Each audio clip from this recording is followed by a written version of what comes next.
మన న్యాయ వ్యవస్థకి నిజమైన పునాది న్యాయవాది. 100 మంది న్యాయమూర్తులు కూడా చేయలేని న్యాయాన్ని ఒక్క న్యాయవాది అనుకుంటే చేయగలడు. ఆహా, ఎంత కమ్మటి వాసన. ఒరే, కలిసి భోంచేద్దామని చెప్పి అక్కడ నిలబడి ఏంట్రా ఆలోచిస్తున్నావు? అది కాదురా, జడ్జిమెంట్ ఇచ్చాక వాళ్ళు ఎలా తీసుకుంటారు అని. వాళ్ళు ఏమనుకుంటే మనకెందుకురా? మనకు సబ్మిట్ చేసిన ఎవిడెన్సెస్, క్రాస్ ఎగ్జామినేషన్ చేసిన విట్నెసెస్, దాని ప్రకారమే కదా మనం జడ్జిమెంట్ ఇస్తాం. ఒకవేళ నీ జడ్జిమెంట్ నచ్చిందనుకో, యాక్సెప్ట్ చేస్తారు, లేదా పై కోర్టుకెళ్ళి ఫైట్ చేసుకుంటారు. అది వదిలేసి వాళ్ళ పర్సనల్ లైఫ్ ఏమవుతుందా అని తెగ ఆలోచిస్తూ బాధపడిపోవడం as a judge it's not at all correct.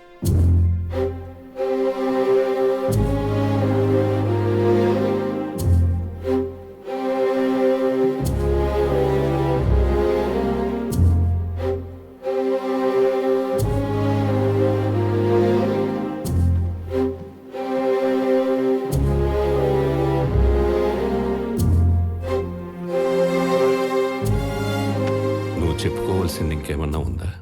Sir, మా ఫాదర్ మీద ప్రామిస్ చేసి చెప్తున్నా. ఇంటర్వ్యూకి వెళ్ళిన రోజే అదోలా చూశాడు. లేదు, 3-4 టైమ్స్ ప్రైవేట్ గా కలవమని ఫోర్స్ చేశాడు. చీకొట్టానని కోపం పెంచుకొని న్యూడ్ గా ఫోటోస్ తీయించి మరి భయపెట్టాలనుకున్నాడు. అయ్యో లేదు లేదు సార్. కేసు పెట్టడానికి పోలీస్ స్టేషన్ కి వెళ్తే పోలీసులతో క్లాస్ పీకించి పంపించేశాడు. అట్లీస్ట్ కోర్టులోనైనా జస్టిస్ జరుగుతుందన్న హోప్తో డైరెక్ట్ గా అప్లై చేసి మేము ముందు నిలబెట్టా. ఇంకా మీరే ఎలాగైనా. అలాగే అలాగే చెప్పావు కదా, సేమ్ డైలాగ్ వెర్షన్. ఎవరో రైటర్ని పెట్టి రాయించుకున్నట్టున్నావు. ఆ 4 లైన్లే బాగా ప్రాక్టీస్ చేసి వచ్చినట్టున్నావు. అయినా కోర్టుకు కావాల్సిన ఎవిడెన్సెస్, సాక్ష్యాలు, నీ ఎమోషనల్ యాక్టింగ్లు, ఫోర్స్డ్ ఎడిట్ సీన్లు కాదు. యువర్ ఆనర్, ఈ అమూల్య తన టాలెంట్ మొత్తం ప్రదర్శించి ఏం ఎక్స్పెక్ట్ చేస్తుందో మీకు ఆల్రెడీ ప్రూవ్ చేశాను. ఇలాంటి తప్పులు వేరే అమ్మాయి చేయకుండా సరైన తీర్పిచ్చి ఈవిడికి బుద్ధి చెప్పాలని కోర్టు వారిని కోరి ప్రార్థిస్తున్నాను. That's all your honour.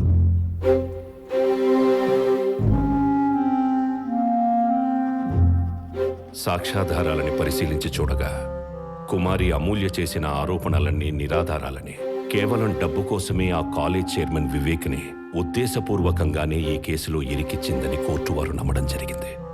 ఇందుకుగాను కుమారి అమూల్యని మందలిస్తూ 50,000 రూపాయలు జరిమానా విధించడమైనది.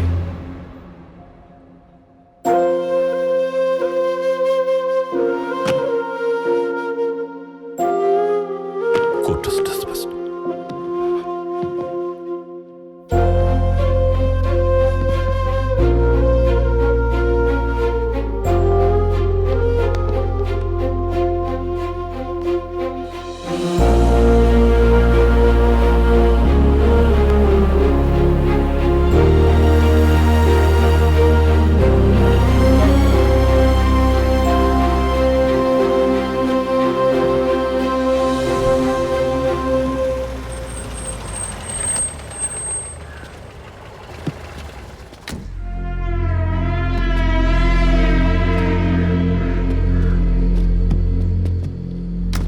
ఎక్కడికి వచ్చాడేంటీడు? జడ్జిగా చెయ్యలేని న్యాయం మనిషిగా చేద్దామని వచ్చాను. కేఎల్ ఇంజనీరింగ్ కాలేజీలో అసిస్టెంట్ లెక్చరర్గా మాట్లాడా. రేపే జాయిన్ అవ్వచ్చు.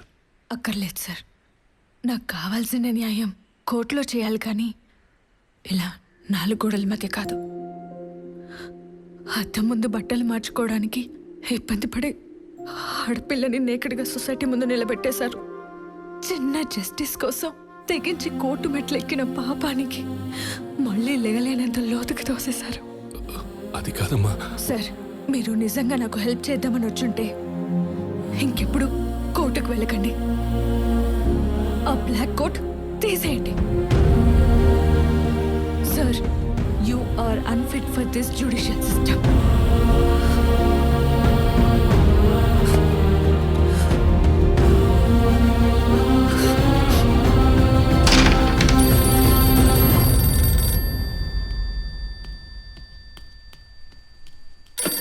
హలో, నాన్నగారు ఉన్నారమ్మా?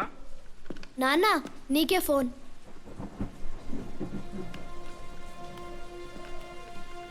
హలో సార్, నేను ఎస్ఐ శివరావుని. ఆ, అమూల్య హ్యాంగ్ చేసుకుంది సార్. వాట్? ఇప్పుడే కదా తన్ని కలిసి వచ్చాను. అవును సార్, మీరు వచ్చేలాకే ఇలా జరిగిందంట. మీ జడ్జిమెంట్ వల్లే తను సూసైడ్ చేసుకుందని అందరూ అనుకుంటున్నారు. మీరు మాత్రం ఇటువైపు రాకండి సార్.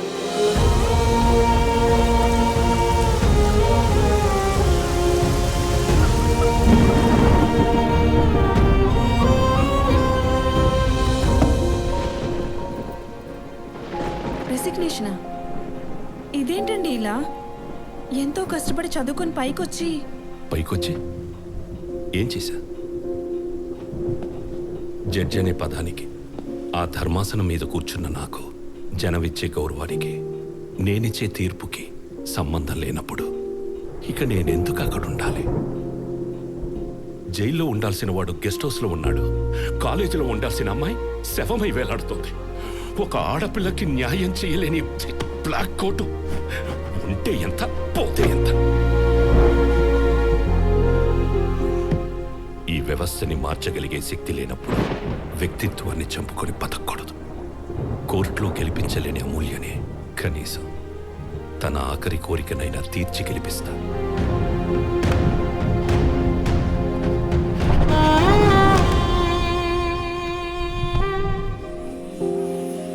రండి సార్, రండి రండి సార్.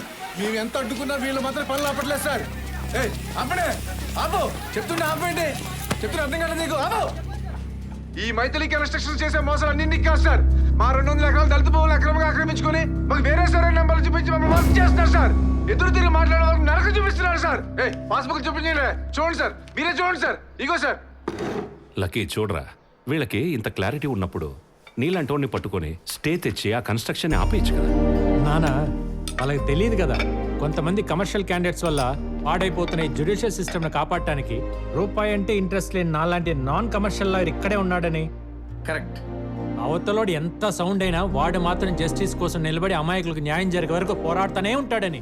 ఎస్ రా, అయితే ఆ ఛానల్ వాళ్ళకి కాల్ చేసి అతని నంబర్ తీసుకుని నీ దగ్గర తీసుకొస్తా. నానా, ఛానల్కి కాల్ చేస్తే వాళ్ళు ఎందుకు ఇస్తారు? అటు చూడు, ఎవడి కన్స్ట్రక్షన్స్ గురించి బ్యాడ్గా టెలికాస్ట్ చేస్తున్నారు, వాడి ప్లాట్లే కొనమని కింద యాడ్ చేస్తున్నారు. అంతా కమర్షియల్, మళ్ళా ఎథికల్గా ఉండరు నానా. అందుకని డైరెక్ట్గా నువ్వు ఎలాగలవు వాడిని నా దగ్గర తీసుకొచ్చి వాడికి హెల్ప్ చేసి పెడదాం, కాపాడదాం. సీనియర్ క్లయింట్స్ రెడీ, వేడివేడిగా కమింగ్. ఇప్పుడే వస్తానా? వాడిని ఎలా తీసుకురావాలో ఆలోచించు.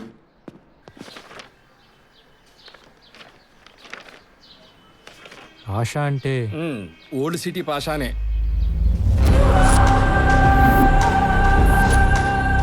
లిటికేషన్ ప్రాపర్టీ కదా, తక్కువ రేటుకి వస్తుంది కొందాం అనుకుంటే అక్కడికి వచ్చి తగలంటారు. పెద్ద మనుషులను తీసుకెళ్లి కూర్చోబెట్టి ఇది తప్పురా బాబు అని చెప్పడానికి చూస్తే వాళ్ళ మొహాల మీద ఉమ్మేసి తల పగలగొట్టి అల్లరల్లరి చేసి ఇంకెవడొచ్చినా కదలని పొజిషన్లో సెటిల్ అయిపోయారు.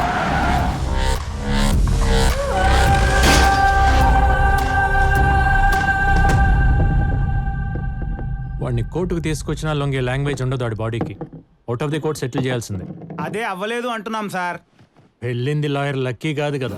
వాడిని తక్కువ అంచనా వేస్తున్నారు. ఓహో, ఇక్కడ మిమ్మల్ని మీరు ఎక్కువ అంచనా వేసుకుంటున్నారో మాకు అర్థం కావట్లేదు. మాకు మాత్రం మ్యాటర్ సెటిల్ అవ్వాలి. నేను మళ్ళీ ప్రశాంతంగా నా సైట్ లో పోసుకోవాలి ఒంటేలు. ఏమండో ఇక్కడ మీరు పోసుకోవడమే కాదు, మీ సైట్ లో మీకు ఏం కావాల్సి చేసుకోవచ్చు. ఒక్కసారి మా సీనియర్ కేసు టేకప్ చేస్తే ఇంక సూట్ కేసులు సర్దేసుకోవడమే. వాళ్ళ మేమా జోకా? ఇది జబర్దస్త్ సెట్ కాదు. కోపడకండి సార్ ప్లీజ్. మేము తీసుకెళ్లిన వాళ్ళందరూ పోసుకోడు కబుర్లు చెప్పడమే గానీ ఎవడు వల్ల పని అవ్వలేదు. మీ వాడు మిమ్మల్ని పొగిడే విధానం చూస్తుంటే ఇదేదో వర్కౌట్ అయ్యేలా ఉంది. ఆ ఫీజు కూడా ఒకసారి అనేసుకుంటే. మిమ్మల్ని టెన్షన్ పెట్టి ఫీజు తీసుకున్న ప్లేస్ లో లేరు మీరు. ఆహా, ఇది ఎక్స్ జస్టిస్ సూర్యనారాయణ గారి ఇల్లు. నమస్కారం సూర్యనారాయణ గారు. అటు నమస్కారం సార్. బాబు, మీరు మన శాంతిగా మధ్యాహ్నం మీటింగ్ రెడీ అయిపోండి. ఏంటి ఈ రోజే? అవును, పరిగెత్తించి సెటిల్ చేస్తాం. మీకన్నా ప్రాబ్లమా? ఇంకా ప్రాబ్లం ఏముంటుంది సార్, ప్రశాంతంగా ఇక్కడే కూర్చుంటాం. పట్టాక లేకపోతే చైర్ కింద చావుగా.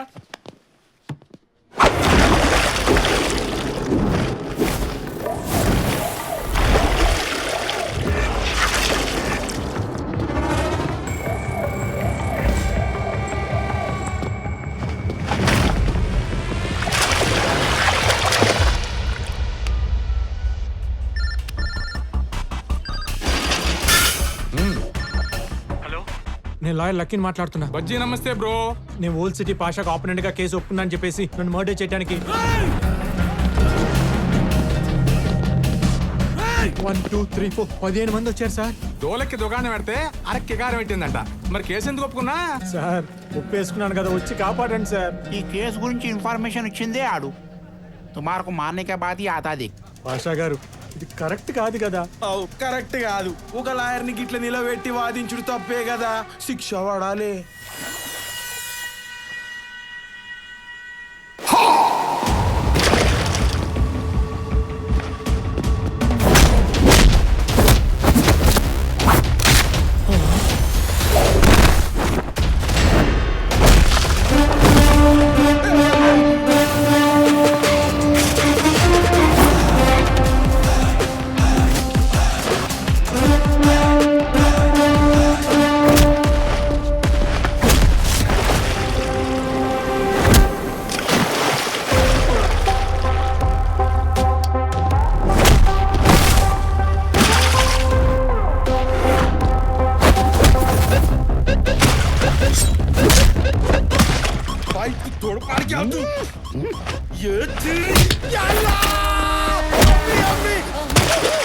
ఎందుకన్నా ఇంత గట్టిగా కొడతాయి? చిన్న పిల్లడు ఉన్నాయన్నా, చచ్చిపోతాయన్నా.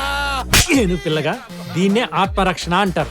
మనల్ని చంపడానికి ఎవడైనా వస్తే మనల్ని మనం కాపాడుకోవటానికి అవతలాన్ని కౌన్సిల్ చేసినా, ఇలా గాల్లో ఎగరేసినా,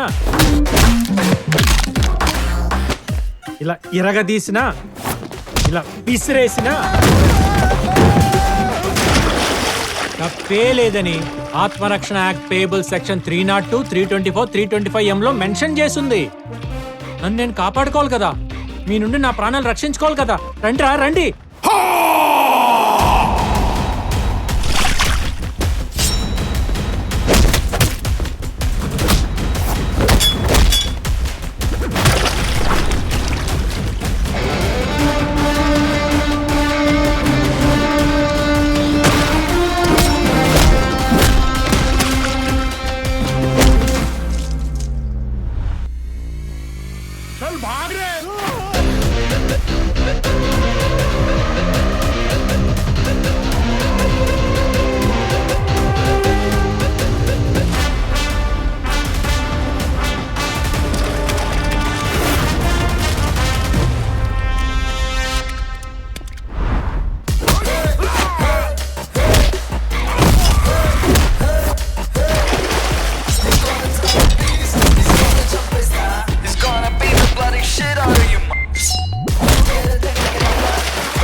ఏదో మారిపోయింది మొత్తం సెటప్. సార్ నన్ను కాపాడండి సార్, నన్ను రక్షించండి సార్.